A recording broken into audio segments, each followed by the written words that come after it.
So today's going to be a different kind of episode. It's not going to have a news hook, nothing you need to try in your classroom tomorrow morning.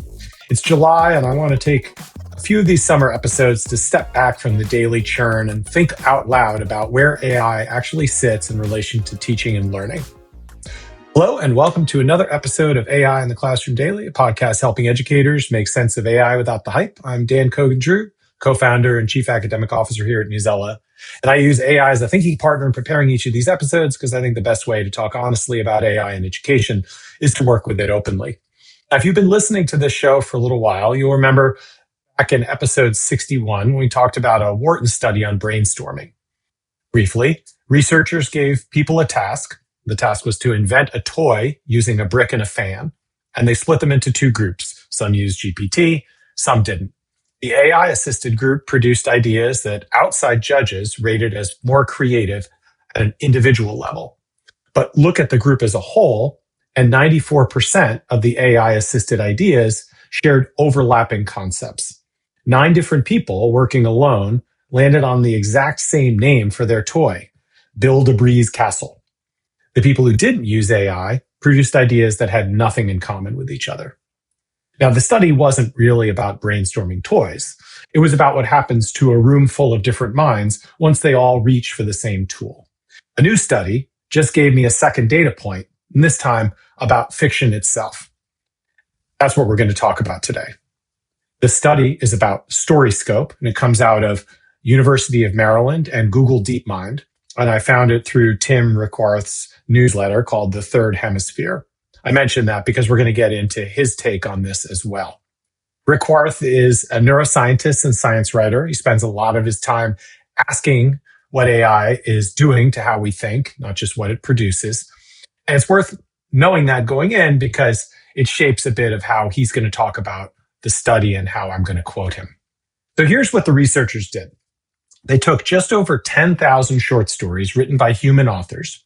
And for each one, they had 5 different AI models. You can imagine the usual suspects, Claude, GPT, Gemini, DeepSeek, and Kimi, write their own version from a similar prompt. That gave them over 60,000 stories in total. And instead of looking at word choice or sentence style, the kind of thing that AI detectors are usually detecting, they had another AI extract 300 different features about narrative structure. For example, does the story jump around in time? Does the ending resolve everything, or does it leave something open? Does the narrator ever speak directly to the reader? Is the main character's choice driving the plot, or is it mostly things happening to them? Using only those structural features, no style aspects at all, they could tell human writing from AI writing with about 93% accuracy. When they compared every story this way, the 5 AI models landed in almost the same spot as each other. The human stories were spread out far more widely in a less predictable region of that space. Now, we have to be careful with the finding because the way it usually gets shown is a chart with a tight cluster of colored blobs and one wild, sprawling brown blob for human writing, which makes it look more dramatic than what actually the researchers found. So their own caption under that chart says that the distributions overlap substantially. The shift is real. Humans do land in less common combinations of narrative choices more often than any of the AI models do. But it's not a clean split. Plenty of the AI written stories fall inside human territory, and plenty of human stories look structurally ordinary. That's probably not surprising. But the finding is a real measurable shift towards sameness, not a total collapse of human variety. So what did that sameness look like in the AI stories specifically? Well, AI stories tend to state their theme outright, and their endings resolve more cleanly, favoring a protagonist's own realization, for example, over an open question.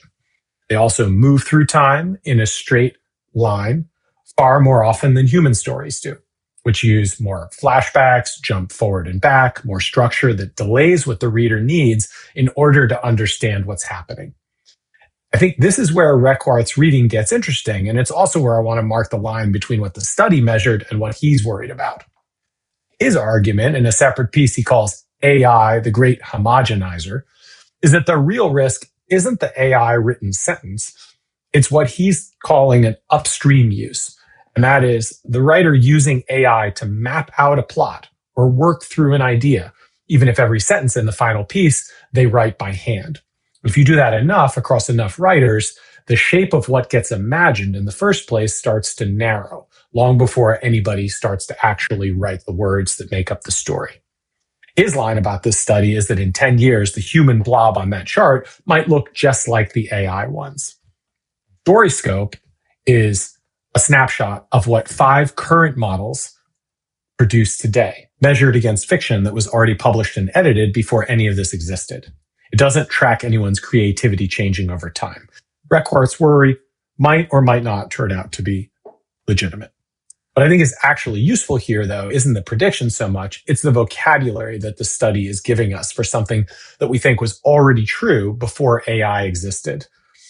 Reading the list of features that separate human writing from AI writing, it reads like a description of what makes a novel worth teaching in the first place.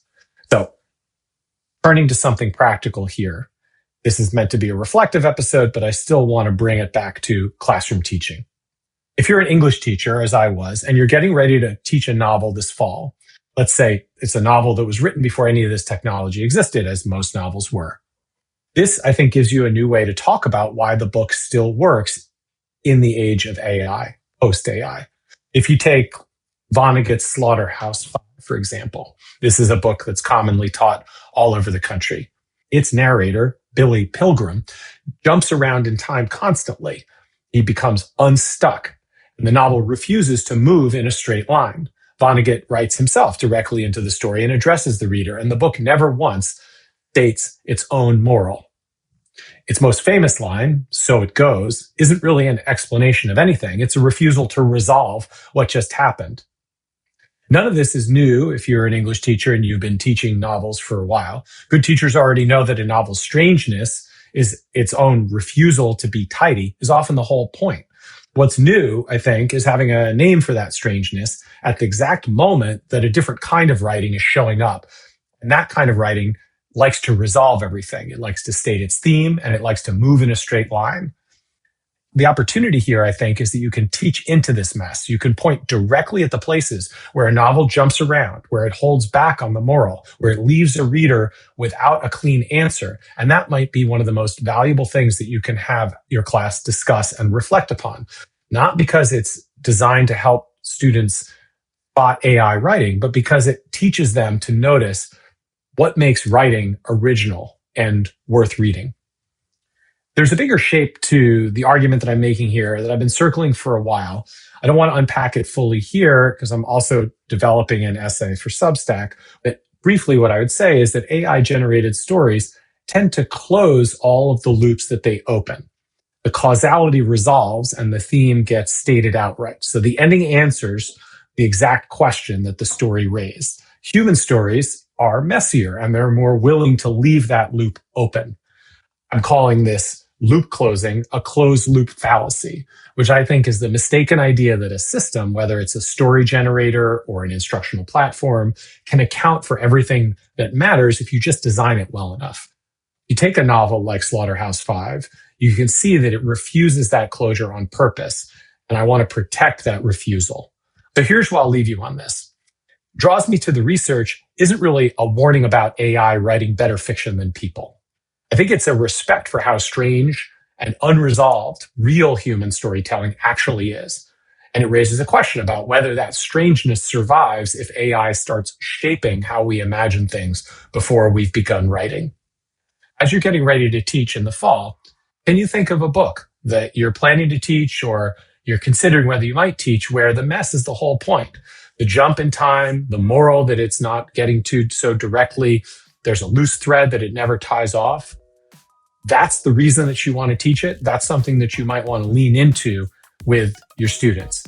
I suggested Slaughterhouse-Five, but I'm sure you can think of many other examples. And I'd love to know what your thoughts are on the messiness and how you might teach into it. As always, thanks for spending a little bit of time with us today. And we look forward to seeing you on tomorrow's episode.